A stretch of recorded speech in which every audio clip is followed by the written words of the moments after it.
말씀 보겠습니다. 사사기 3장 12절부터 보겠습니다. 한 절씩 교독하려고 합니다. 이스라엘 자손이 또 여호와의 복전에 악을 행하니라. 이스라엘 자손이 여호와의 복전에 악을 행함으로 여호와께서 모압 왕 에글론을 강성하게 하사 그들을 대적하게 하시매 에글론이 남봉과 아말렉 자손들을 모아가지고 와서 이스라엘을 쳐서 종려나무 성막을 정리하니라. 이에 이스라엘 자손이 모압 왕 에글론을 18해 동안 섬기니라. 이스라엘 자손이 여호와께 부르짖음에 여호와께서 그들을 위하여 한 구원자를 세우셨으니 이는 곧 베냐민 사람 게라의 아들 왼손잡이 에옷이라. 이스라엘 자손이 그를 도하여 모압 왕 에글론에게 공로를 받되 에옷이 길이가 한 규빗 되는 좌우에 날선 칼을 만들어 그의 오른쪽 허벅지 옷 속에 차고 공물을 모압 왕 에글론에게 마쳤는데 에글론은 매우 비둔한 자였다. 에웃이 곡물 바치기를 마친 후에 곡물을 메고 온 자들을 보내고 자기는 길갈에 거쳐 돌 뜬 곳으로부터 돌아와서 이르되 왕이여 내가 은밀한 일을 왕의 아뢰려 하나이다 하니 왕이 명령하여 조용히 하라 하며 모셔선 자들이 다 물러가니라. 에웃이 그에게로 들어가니 왕은 서늘한 다락방에 홀로 앉아있는 중이라. 에웃이 이르되 내가 하나님의 명령을 받들어 왕에게 아뢰릴 일이 있나이다 하며 왕이 그의 좌석에서 일어나니 에웃이 왼손을 받쳐 그의 오른쪽 허벅지 위에서 칼을 빼어 왕의 목을 치르매 칼자루도 나를 따라 들어가서 그 끝이 등 뒤까지 나갔고 그가 칼을 그의 몸에서 빼내지 아니하였으므로 기름이 칼날에 엉겼더라. 에웃이 나간 후에 왕의 신하들이 들어와서 다락문들이 잠겼음을 보고 이르되 왕이 분명히 서늘한 방에서 그의 발을 가리우신다 하고 오래 기다리고 열쇠를 가지고 열어본즉 그들의 군주가 이미 그들이 기다리는 동안에 에웃이 피하여 돌 뜨는 곳을 지나 스아라로 도망하니라.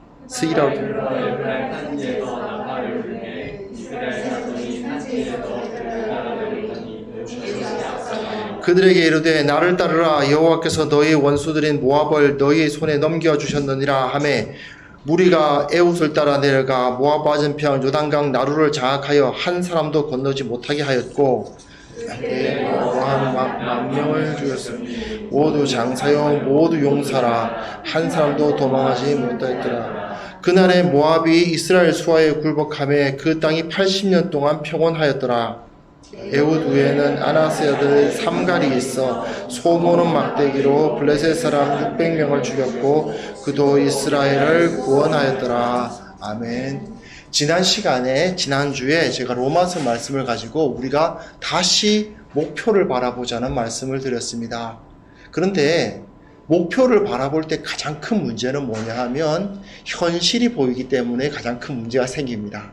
우리의 현실을 보았을 때 과연 저 목표를 바라볼 만한 자격이나 또는 능력이 있는가? 이 문제가 언제나 생기게 되어 있습니다. 우리가 하나님 보시기에 그렇게 경건해 보이지도 않고 그렇게 영적으로 강력해 보이지도 않습니다. 내가 기도하면 정말 병자들이 낫고 기도하면 하늘의 영광이 보이고 정말 비를 내려달라고 하면 비가 오고 비를 그치게 해달라고 하면 비가 그치고 그럴 수 있으면 얼마나 좋겠습니까? 그런데 그런 일이 일어나지를 않습니다. 그런데 생각해 보면은 내 기도를 하나님께서 들어주시지 않을 것 같아요. 왜? 나 자신을 봤을 때 그렇게 하나님을 사랑하는 것 같지도 않고 그렇게 주님을 잘 따르는 것 같지도 않고 그렇게 경건해 보이지도 않습니다. 나 같은 놈의 기도를 하나님께서 들어주시겠나 싶은 생각이 드니 하나님 나라를 꿈꾸고 예수님의 십자가를 따르고 그게 전부 다 허황된 이야기라고 들립니다. 구름 잡는 이야기라고 들리는 이유가 무엇이겠습니까? 주님의 뒤를 따라가는 얘기가 구름 잡는 이야기가 되는 이유는 내가 안 따라가기 때문이에요. 사실은 내가 주님을 따를 마음이 없기 때문이고 그것을 실천하지 않기 때문이죠. 그런데 이것이 정말 나만의 문제인가 하면요, 고대 이스라엘로부터 시작해서 예수님의 제자들도 마찬가지고 그리고 2000년 역사 가운데 대부분의 신앙인들이 겪었던 문제가 바로 이것입니다. 늘 목표는 명확한데, 목표는 십자가를 바라보는 것이고 목표는 주님을 따라가는 것인데 나는 그거를 할 만한 모습이 보이지 않는다. 이게 대부분의 사람들이 겪는 가장 큰 문제죠. 그래서 제가 오늘 사사기에 있는 이 에훗이란 사람의 이야기를 통해서 이 문제에 대해서 성경은 뭐라고 말하고 있는지를 살펴보려고 합니다. 말씀 준비하면서 제가 조금 고민을 한 것이 이 본문이 정말 재미있거든요. 그러다 보니까 하나하나 설명을 다 할까? 그러면 시간이 좀 오래 걸릴 텐데 좀 걱정을 했습니다. 여하튼 이 본문을 통해서 이 에훗이라는 사람을 한번 생각해 보셨으면 좋겠습니다. 에훗은 사사기에서 두 번째로 언급되는 사사입니다. 첫 번째로 언급되는 사사는 온니엘이에요. 온니엘은 아주 짤막하게 그러나 두 번 언급되어 있습니다. 온니엘이라는 사람은 한마디로 말해서 사람들이 머릿속에 그려지는 역시 사사라면, 지도자라면 저래야지 하는 어떤 그 이상적인 모습입니다. 당시로서는 혈통이 좀 중요하지 않습니까? 그런데 갈렙의 사위였습니다. 그리고 업적도 있어야죠. 가나안 정복할 때 일조했던 사람입니다. 아무리 봐도 멋있는 사람이에요. 누가 봐도 온니엘이라는 사람은 우리가 생각할 때 왜 대통령 하면 적어도 대통령이라면 이 정도는 돼야지. 또 이제 뭐 목사 하면 그래도 목사라면은 이런 모습은 있어야지.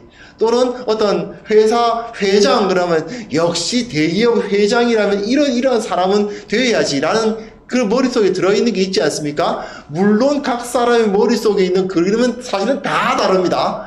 다 다르고 전부 일치하지 않지만 그래도 나름대로 공유되는 부분들이 있잖아요.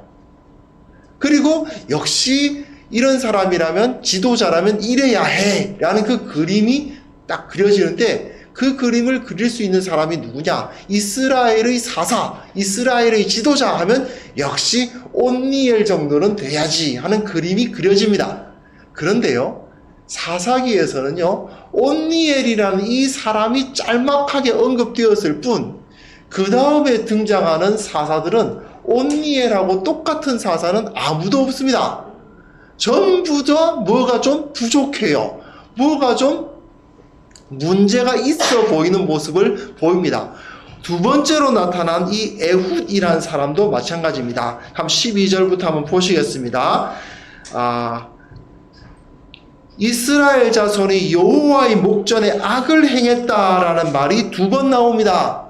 악을 행했다. 그들이 악을 행함으로 얼마나 그 녀석들이 나빴으면 그 말이죠. 그러니까 하나님께서 모압 왕 에글론을 강성하게 하사 그들을 대적하게 하셨다라고 되어 있습니다. 사실은 이 이야기를 이해하려면 율법의 이야기도 기억을 하실 필요가 있습니다. 우리가 민수기를 묵상을 했으니까 혹시 기억하실 분이 계실지도 모르겠는데 발락이라는 모압의 왕이 발람이라는 선지자를 데려와가지고 이스라엘을 막 저주하게 하는데 저주가 안 되죠. 그 이야기가 민수기에 나왔던 걸 혹시 기억하시는지 모르겠습니다. 네, 원래 모압이라는 녀석들은 군사력으로 뿐만 아니라 저주로도 이스라엘을 건드릴 수조차 없는 존재예요. 그런데 이 모압의 왕의 에글론인데, 에글론이라는 이름은 에겔 하면 송아지입니다.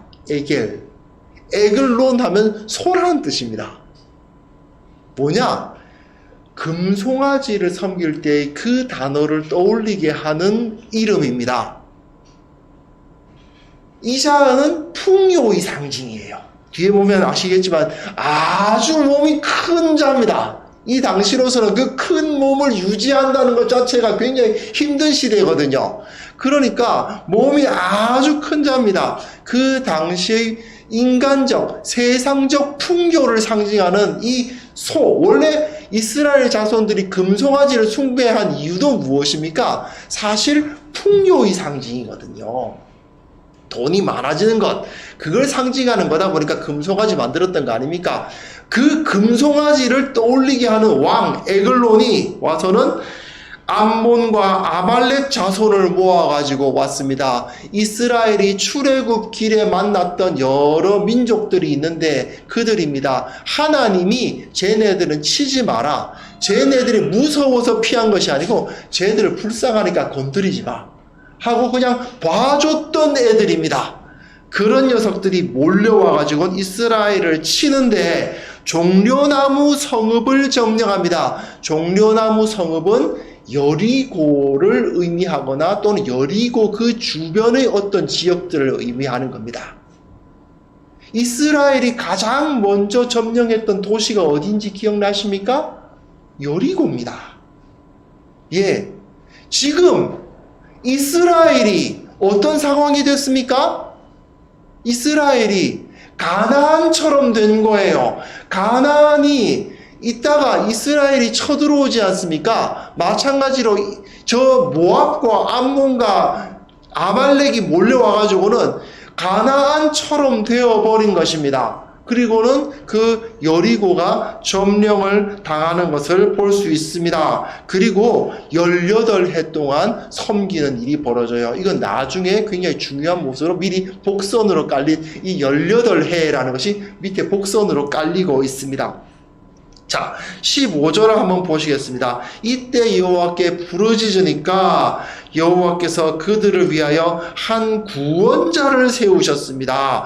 구원자라는 이름이 딱 떠오르면 누가 이름이 떠올려야 되느냐면 여호수아가 떠올라야 합니다. 왜요? 여호수아라는 이름 자체가 구원자라는 이야기입니다. 그래서 여호수아가 짠 나타나야 될 것 같은데 그런데 여호수아 같은 사람은 아닙니다.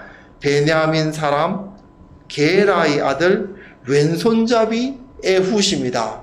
묘합니다. 베냐민이라는 이름은 오른손의 아들이라는 뜻인데 이 사람이 베냐민 지파 오른손의 아들 지파 사람인데 왼손잡이입니다. 그런데 왼손잡이라는 말이 히브리어에서는 문자적으로 해석하면 오른손에 결함이 있다라는 뜻입니다. 당시에는 사람들에게 이렇게 좀 이게 차별하는 그런 것이 많다 보니까 좀 그런 것이 있나 봐요. 이 왼손잡이라는 것은 오른손이 결함이 있는 장애인 취급을 했던 것입니다. 사실은 정상인임에도 불구하고 그러니까 이 사람들이 조금 이상한 사람 취급을 당했던 사람입니다. 그래서 이 에훗이 그런데 하필 그 지파는 베냐민 오른손의 아들들의 지파예요.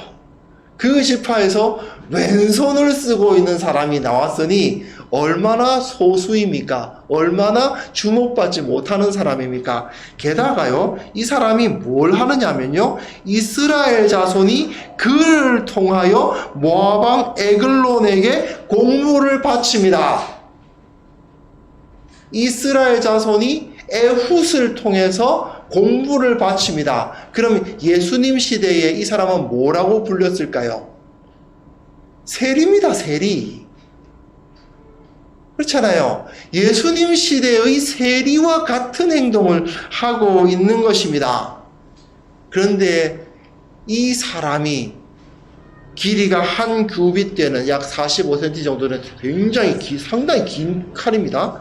그 칼을 날선 칼을 만들어서 오른쪽 허벅지 옷 속에 차고 공물을 바쳤는데 에굴론이 굉장히 큰 자였다고 되어 있어요. 비둔한 자였다고 번역했는데 등치가 컸다. 엄청나게 큰 녀석이었다. 그렇게 되어 있습니다. 자, 그런데 18절 보십시오. 에훗이 공물 바치기를 마친 후에 공물을 메고 온 자들을 다 보냅니다.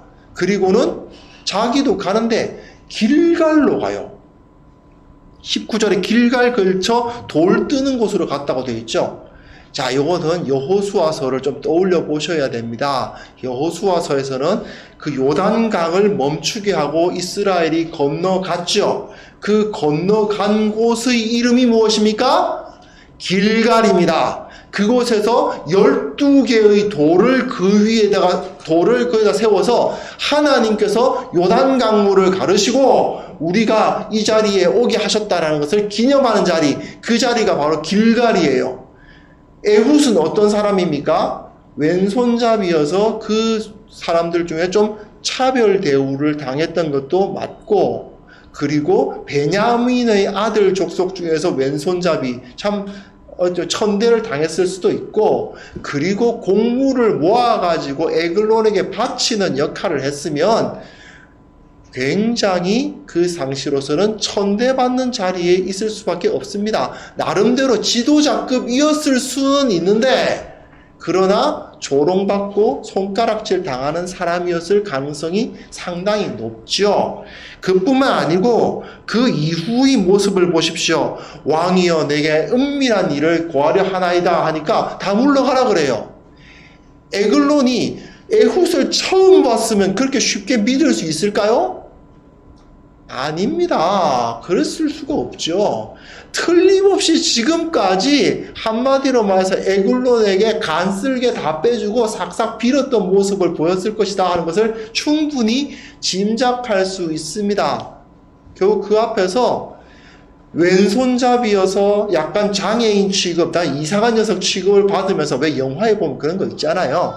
그 어느 나라가, 작은 나라가 큰 나라에게 점령을 당하면 그 작은 나라 출신 중에 한 명이 배신자처럼 그 앞에 그 큰 나라의 왕 앞에 싹싹 이제 그 아부를 떨면서 이렇게 그 앞에서 입에 발린 말을 해가면서 그 앞에 어떻게든 자기가 잘 보여보려고 하는, 그래서 자기가 좀 잘 살아보려고 하는, 다른 우리 민족들이 어떻게 되든지 나는 상관없고 나는 이 큰 나라 밑에 빌붙어가지고 좀 뭔가 얻어보겠다. 그게 세리 아닙니까? 그 모습을 그대로 보였던 것을 짐작할 수 있습니다. 그런데 이 사람이 먼저 길갈을 갑니다.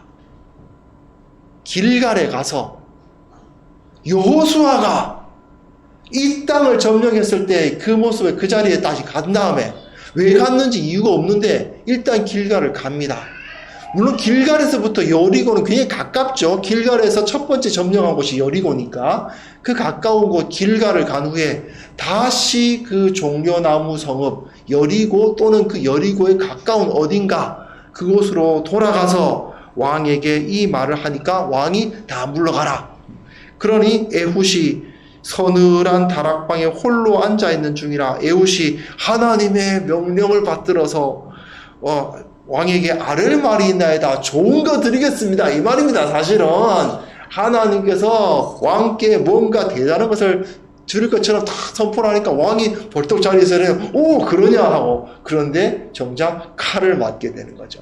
상당히 한 규빗 되는 칼이니까 굉장히 깁니다. 근데 그 칼을 찔러서 사람을 죽이게 됩니다. 왼손을 뻗쳐서 그 오른쪽 칼을 뼈 몸을 찌르죠. 왼손으로 찔렀다고 되어 있습니다.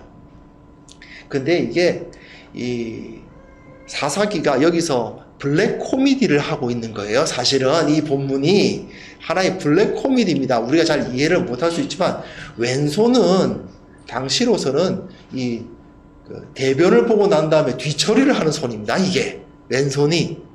그러다 보니까 이건 더러운 손이에요. 오른손은 중요하고 좋은 일을 하는 손이고, 왼손은 뭐 화장지가 없던 시절이니까 물로 이제 뒤처리하는 손이 왼손이거든요. 지금도 인도나 방글라데시 가면 왼손으로 뒤처리를 합니다. 거기서는 모든 선물을 주고받을 때 절대로 두 손으로 받지 않아요. 오른손으로만 받습니다. 한 번만 그 뒤처리를 해보고 나면 당연히 오른손만 나갑니다. 뭐 그 문화에 이제 익숙하지 않아도 돼요. 아, 이러니까 오른손만 내미는구나 하는 느낌이 들 정도입니다. 그렇게 하는 분인데 그 왼손으로 사람의 배를 찌르고 거기서 기름이 엉겨 붙었다라고 되어 있습니다. 이게 무슨 소리냐? 에훗이 지금 자기 왼손으로 뒤처리했다 이거예요. 뒤처리하고 있는 모습을 보이고 있어요. 그리고는요, 그 이후에 보시면 이제 에훗이 나와서 다락문들을 뒤에 닫아 잠그고 이제 도망을 가죠. 그런데 그 주위에 왕의 신하들이 들어와서는 다락문들이 잠겼는데 뭐라고 말하냐면, 왕이 분명히 서늘한 방에서 그의 발을 가리우신다라고 되어 있어요. 발을 가리우는 게 뭐냐면 대변 보는 걸 말하는 겁니다. 왕께서 지금 냄새가 나. 아, 이거 왕께서 이거 발을 가리우시는구나. 왜 발을 가리우냐 하면 이제 이 통옷이니까 변을 보려다 보면 옷이 내려가잖아요. 그러니까 발이 가려집니다. 그래서 발을 가리우신다 라는 표현하죠. 그러니까 그냥 왕께서 일 보시니까 기다리고 있는 겁니다. 그동안 에훗은 도망가고 있어요. 에훗은 왼손잡이니까 왼손에 특화된 일들을 한 거죠. 발을 가리우는 그 대변 보는 일, 손에 더러운 거 묻는 거, 그런 것들을 다 표현하면서 상당히 블랙 코미디를 사용해서 그 에글론이라는 그 엄청나게 비둔한, 사실은 몸집이 커다란 왕이 어떤 녀석이었느냐 하면은 한마디로 말해서 똥덩어리다 이거 말이죠. 그걸 가지고 찔러서 죽이고 그 밑에 있는 바보들도, 그 신하들도 전부 다 어리석어서 그 왕이, 자기 군주가 죽어 넘어지는 것을 알지도 못하고 에훗에게 그렇게 암살을 당했다 하는 이야기가 기록되어 있습니다. 결국은 에훗은 도망가서 다시 26절에 보십시오. 26절에 돌 뜨는 곳을 지나 스이라로 도망했다. 돌 뜨는 곳 길갈이죠. 다시 길갈로 가서 에브라임 산지에서 나팔을 불매 이스라엘 자손이 산지에서 그를 따라 내려오니 에훗이 앞서가며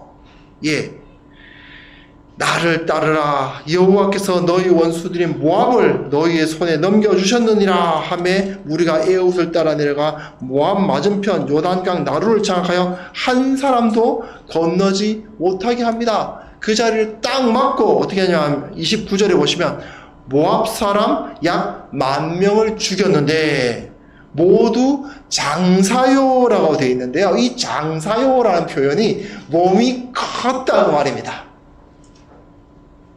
에글론처럼 몸이 큰 자였다. 모두 용사였다. 그런데 한 사람도 도망하지 못했다라고 되어 있습니다. 에훗이 그 왕 몸이 엄청 큰 에글론 잡고, 근데 에글론 이름 소잖아요. 소 한 마리 잡고 그 다음에 모압의 소떼들을 하나도 남김없이 모조리 다 잡았다 그 말입니다. 모조리 다 잡고는 모압이 그날의 이스라엘 수하에 굴복하는 일이 벌어집니다. 그러니까 땅이 80년 동안 평온해요. 좀 전에 이스라엘이 모압의 통치를 몇 년간 받았는지 기억하십니까? 18년 동안 받았습니다. 그런데 그것을 하나님께서 이 에훗을 사용해서 뒤집어 버리시는 거예요.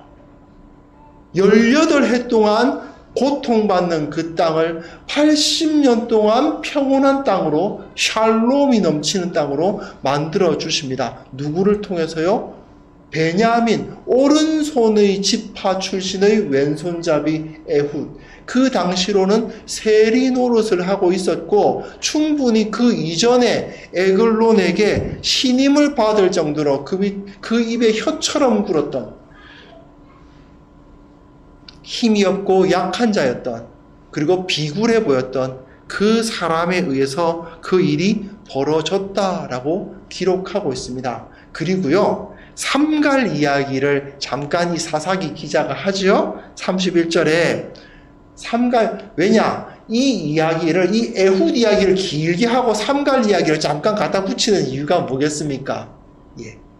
삼갈이라는 사람이 있었다는 걸 소개하려고, 물론 그것도 있겠지만 에훗의 이야기를 제대로 해석하라는 해석의 팁입니다. 팁으로 제시를 하는 거예요. 삼갈이 뭐 했냐? 소 모는 막대기 가지고, 그러니까 얘네들이 뭐였다고요? 이 모압은 어떤 애들이었다? 소떼나 다름없었다. 몸집은 크지만 아무것도 아닌 존재나 다름없었다. 그것처럼 에훗 후에는 아낫의 아들 삼갈이 있어서 소 모는 막대기로, 그때는 그 모압이 아니라 블레셋 사람을 죽이고 그도 이스라엘을 구원했다. 이 말은 이 삼갈이라는 사람을 에훗과 연결해서 자기 손에 들려있는 도구가 변변치 않았음에도 불구하고, 자신이 그렇게 강력한 존재가 아니었음에도 불구하고, 자신의 영향력이 그렇게 탁월하지 않았음에도 불구하고 하나님 앞에 그 마음을 붙잡고 하나님 나라의 일을 위해서 나섰을 때 이런 큰 은혜, 18해 동안 모압의 통치 아래에 있었던 땅을 뒤집어서 80년 동안 그 땅을 평화의 땅으로 만들어낼 수 있었다라고 이야기하고 있는 것입니다. 이게 바로 우리가 아는 에훗의 이야기입니다. 여러분, 에훗의 이야기를 보면 우리는 특히 여기에 보면 그 블랙 코미디가 속해 있는 것을 보면요, 사람들은 왼손잡이를 얼마나 천대했던가를 떠올리게 합니다. 보통 하나님께서도 능력을 나타낼 때는 하나님의 오른손이라는 표현을 쓰지 하나님의 왼손이라는 표현을 안 쓰거든요. 왼손은 더러운 것을 제거하는 그런 손에 불과해요. 왼손을 잘 쓰는 것은 사실은 그렇게 대단해 보이지도 않고 그렇게 능력 있어 보이지도 않는 존재입니다. 온니엘과 비교해 볼 때 에훗은 전혀 사사답지 않았습니다. 그 모아서 곡물 바치고 그 이스라엘의 모든 재산들을 모아가지고 곡물을 바치고 있는 존재가 뭐 대단한 사사처럼 보이겠습니까? 뭐 대단한 지도자처럼 보이겠습니까? 하지만 그의 모습을 통해서 우리는 알 수 있는 것이 있죠. 그가 길갈로 가는 모습을 보지 않습니까? 안 가도 되잖아요. 지금 칼은 자기 오른편에 꽂혀 있습니다. 하지만 일단 길갈로 가지 않습니까? 물론 사사기 기자는 이것을 통해서 에훗 한 사람을 통해서 이스라엘이 구원되는 여호수아와 같은 구원의 역사가 일어났다는 것을 보여주는 것이기도 합니다. 하지만 또 에훗은 어떠했을까요? 그 마음은 어떠했을까요? 수백 년 전에 우리 조상 여호수아가 저 요단강을 가르고 이곳에 12개의 돌을 세우고 이곳이 이스라엘의 땅이 되게 하는 것을 증거를 남긴 그것을 기억하면서 자기는 왼손잡이 천대당하고 지금 18해 동안 모압에게 곡물이나 바치고 있는 자신의 신세를 바라보고 있지만 그러나 그는 목표를 잊지 않았습니다. 우리의 모습은 사실은 우리 함께하는 교회의 모습도 사실 그렇게 강하지도 않고 대단해 보이지도 않지 않습니까? 사람들이 많이 모이는 교회도 아니고 유명한 목사들이 있는 교회도 아니고 그렇다고 해서 뭐 연예인이라도 한 명 다니면 좀 나아질 수도 있는데, 그죠? 우리 김수훈 형제님께서 탁 뜨셔가지고 갑자기 뜨시면 가능할 수도 있죠. 뭐 대단한 유명인이 다니는 것도 아니고 뭐 대단한 그런 것이 있는 것이 아닌 것은 맞습니다. 하지만 하나님께서는 이 에훗과 같은 자를 쓰셔서 이스라엘을 구원하신다는 것을 여기서 확실하게 성경은 선언하고 있습니다. 사실은 우리들은 머릿속에는 언제나 온니엘을 꿈꿔요. 혈통 좋은 사람, 잘생긴 사람, 힘 있는 사람, 학벌 좋은 사람, 능력 있는 사람이 우리 앞에 서서 많은 사람들이 모이고 좋은 건물에 모이고 그리고 화려한 예배가 이루어지는 그곳에서 하나님께 영광을 돌리고 하나님 앞에 그 온전한 예배가 드려지는 것을 꿈꾸는 경우가 참으로 많습니다. 그러나 우리는 사사기의 본문만 봐도 그렇고 에훗의 이야기를 봐도 그렇고 내가 어떤 존재인가는 그렇게 중요하지 않다는 것을 배워야만 합니다. 요한복음 묵상이 끝났습니다마는 요한복음에서 우리는 반드시 기억해야 할 이야기들이 여러 가지 있습니다. 날 때부터 맹인된 사람이 왜 누구의 죄 때문에 이 사람이 날 때부터 맹인입니까? 예수님은 그렇게 말씀하시지 않습니다. 무슨 소리냐? 누구의 죄 때문도 아니다. 저 맹인됨을 통해서 날 때부터 맹인됨을 통해서 하나님께 영광을 돌리기 위함입니다. 하나님께서 영광을 받으시기 위해서 저 사람이 날 때부터 맹인이 되게 하셨다.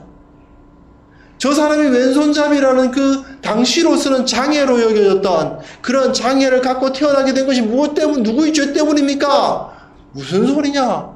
이스라엘을 구원하기 위해서 에훗은 왼손잡이로 태어난 거야. 나의 약점, 나의 부족함, 나의 연약함, 나의 고통, 이 모든 것이 하나님의 나라에서 하나님의 영광을 위해서 사용될 수 있고 하나님은 그것을 사용하기를 원하고 계신다는 것을 우리는 반드시 기억해야만 됩니다. 나의 약점을 하나님께서 사용하십니다. 왜 하나님 나에게 이런 약점을 주셨습니까가 아니라 나의 이 약점을 하나님께서 어떤 방식으로 사용하기를 원하십니까? 라고 묻는 것이 참된 믿음의 사람인 것입니다. 우리 교회는 왜 이렇게 작습니까가 아니라 이 작은 교회를 통해서 하나님께 어떤 영광을 돌릴 수 있겠습니까? 라고 말할 수 있는 것이 참 믿음의 사람들의 모습인 것입니다. 거기서 한 가지만 기억하면 돼요. 에훗처럼 길갈로 가는 겁니다. 그 돌 뜨는 장소를 가는 겁니다. 하나님께서 일하셨던 그 시절의 그 영광을 우리는 기억하는 것입니다. 우리 주 예수 그리스도 그분께서 단 한 분의 몸으로 십자가에 달려 죽으시는 그 고통과 굴욕을 당하심으로써 온 세상이 예수 그리스도의 이름을 모르는 자가 없게 되는 이 역사처럼 우리의 약점과 우리의 부족함을 통해서 우리 주님께서는 이 세상을, 이 땅을 구원하실 것입니다. 이 땅에 하나님의 영광을 나타내어 보이실 것입니다. 우리는 이것을 꼭 기억해야 합니다. 다시 한번 목표를 바라볼 수 있었으면 좋겠습니다. 우리는 이 땅 가운데 진리가 무엇인지를 나타내기 위해서 보냄을 받았습니다. 단순히 내가 뭘 먹고 어디서 자고 어떤 것을 누리면서 살 것인가를 따지며 살아가는 것이 아니라 내가 이 세상 가운데서 다른 이들에게 어떤 영향력을 끼치고 이 땅을 어떻게 변화시키고 이 땅 가운데 진정한 가치가 무엇인지를 나타내고 그리고 주님께로 돌아가야 하지 않겠습니까? 이것이 내 삶의 목표가 되어야 되지 않겠습니까? 나의 자금 때문에 나는 안 돼. 내가 공부를 잘했어. 내가 외모가 잘생기길 했어. 인기가 많기를 해. 돈이 많아. 도대체 내가 이라고 말할 수 없는 거죠. 그 낮고 작고 연약함이 하나님 앞에 쓰임을 받을 수 있다는 것을 우리는 반드시 기억해야 됩니다. 우리 주님께서 그렇게 하셨던 것처럼 말이죠. 중요한 것은 우리의 마음이, 우리의 몸이 길갈로 향하는 것입니다. 하나님께서 행하셨던 그 말씀의 역사 가운데 거하는 것입니다. 주님의 진리를 바라보는 것입니다. 지금까지 내가 어떻게 살아왔던가가 중요한 것이 아니고 내가 현재 어떤 존재인가가 중요한 것이 아니고 우리 교회가 지금 현실이 어떠한가가 중요한 것이 아니고 우리가 바라보는 그 목표를 향해서 주님의 말씀의 위치로 돌아선다면 우리는 충분히 가능합니다. 젊었을 때 꾼 꿈을 우리 잊지 않았으면 좋겠습니다. 내가 어렸을 때 이런 꿈을 꾸었다면 그 꿈이 나의 인생을 통해서 이루어지는 것을 바라볼 수 있었으면 좋겠습니다. 주님께서 반드시 우리를 통해서 그 역사를 이루어 주실 것입니다. 아무리 상대방이 크고 아무리 상대방이 부유해 보인다 하더라도 소떼에 불과합니다. 그까짓 것 칼 한 자루로 다 잡아서 도축해서 먹을 소떼에 불과하다는 것을 우리는 기억하면서 당당하게 이 세상 가운데 나아가는 그러한 주님의 제자들, 주님의 백성들 다 되실 수 있었으면 좋겠습니다. 기도하겠습니다. 하나님 아버지, 에훗의 모습을 통해서 작고 연약하고 부족하지만 주님의 손에 의해 주님의 손에 들려서 쓰임받을 수 있다는 사실을 확인케 하심을 감사합니다. 주님, 저희 연약함, 우리의 연약함, 우리의 자금을 주님께서 사용하시고 우리를 통해서 홀로 영광받아 주옵소서. 예수님의 이름으로 기도합니다. 아멘.